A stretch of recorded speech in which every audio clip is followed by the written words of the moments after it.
जम्मू कश्मीर में कश्मीरी युवक को सेना की जीप के आगे बांधने पर चर्चा में आए मेजर नितिन गोगोई को आर्मी चीफ बिपिन रावत ने सम्मानित किया है। मेजर गोगोई को काउंटर इमरजेंसी ऑपरेशंस के लिए प्रशंसा पत्र दिया गया है। 9 अप्रैल को बीरवाह में उपचुनाव के दौरान पत्थरबाजों से बचाव के लिए मेजर गोगोई ने फारूक अहमद डार नाम के व्यक्ति को सेना की जीप के आगे मानव ढाल के तौर पर बांधा था। वीडियो वायरल होने पर काफी विवाद हुआ था। सेना ने कोर्ट ऑफ इंक्वायरी के आदेश भी दिए थे। मामले की जांच अभी चल रही है। बाद में सेना ने कहा कि चुनाव ड्यूटी में लगी टीम को पत्थरबाजों के बीच से सुरक्षित निकालने के लिए ये कदम उठाया गया था। 900 लोग उसको घेर चुके थे। उसके ट्रुप्स को किक कर रहे थे, थप्पड़ मार रहे थे। अगर वो फायर खोलता तो बहुत सारे लोग 20-30-40 लोग हताहत हो गए होते। जम्मू कश्मीर के नौगाम में शहीद 3 जवानों को श्रीनगर में श्रद्धांजलि दी गई। 2 दिन तक चले एनकाउंटर के दौरान इन जवानों ने एलओसी पर घुसपैठ की कोशिश नाकाम करते हुए देश के लिए सर्वोच्च बलिदान दिया। एनकाउंटर के दौरान 4 आतंकियों को मार गिराया गया। रक्षा मंत्री अरुण जेटली ने भी ट्वीट कर शहीद हवलदार गिरीश गुरुंग, शहीद हवलदार दमर बहादुर और शहीद राइफलमैन रविन शर्मा को श्रद्धांजलि दी। नौगाम में आतंकवादियों की ओर से घुसपैठ की कोशिश को नाकाम कर दिया गया है। देश को हमारे सैनिकों पर गर्व है। नौगाम ऑपरेशन में जवानों ने 4 आतंकियों को मार गिराया है। मुठभेड़ में शहीद 3 जवानों को श्रद्धांजलि।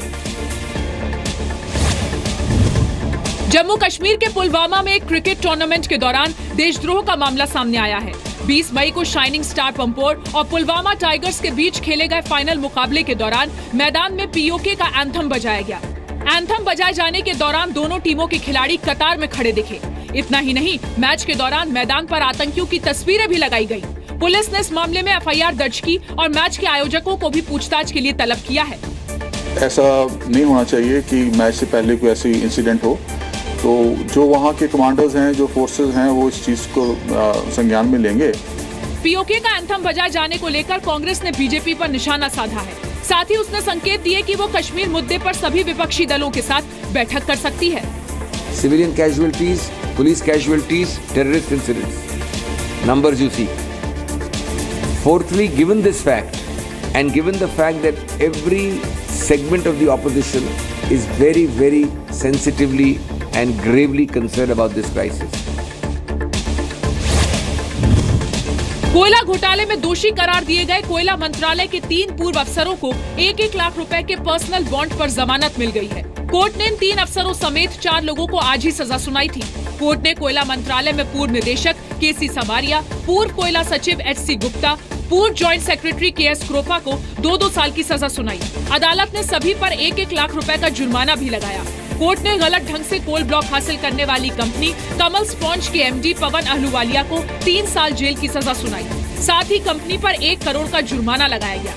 ये मामला मध्य प्रदेश में तेजगोरा बी रुद्रपुरी कोयला ब्लॉक के आवंटन में हुई धांधली से जुड़ा था।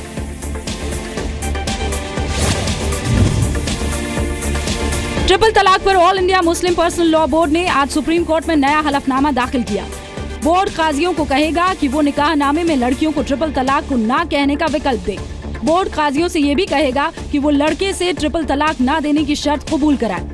ट्रिपल तलाक पर सुनवाई के दौरान सुप्रीम कोर्ट ने पूछा था कि क्या निकाहनामे में ट्रिपल तलाक को ना कहने का विकल्प दिया जा सकता है।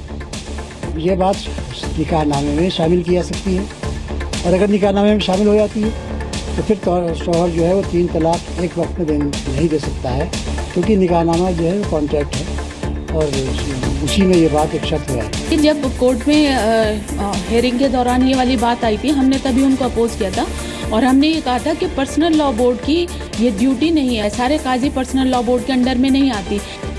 मुस्लिम पर्सनल लॉ बोर्ड ने कहा है कि वो ट्रिपल तलाक की प्रथा रोकने के लिए अपनी वेबसाइट और मीडिया के जरिए भी अपील करेगा। सुप्रीम कोर्ट ने ट्रिपल तलाक पर 6 दिन की सुनवाई के बाद फैसला सुरक्षित रखा हुआ है। 2 दिनों के गुजरात दौरे पर पहुंचे प्रधानमंत्री मोदी ने आज कांडला में 900 करोड़ की विकास योजनाओं की शुरुआत की। इस मौके पर मोदी ने ऐलान किया कि ईरान में भारत के सहयोग से बन रहा चाबहार पोर्ट कांडला से जुड़ेगा। चाबहार पोर्ट और कांडला पोर्ट, इन दोनों का जुड़ना विश्व व्यापार में अंगद की तरह कांडला अपना पैर जमाएगा।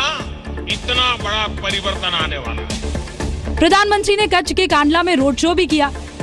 कल प्रधानमंत्री मोदी गांधीनगर के महात्मा मंदिर में अफ्रीकी विकास बैंक की सालाना बैठक में शामिल होंगे।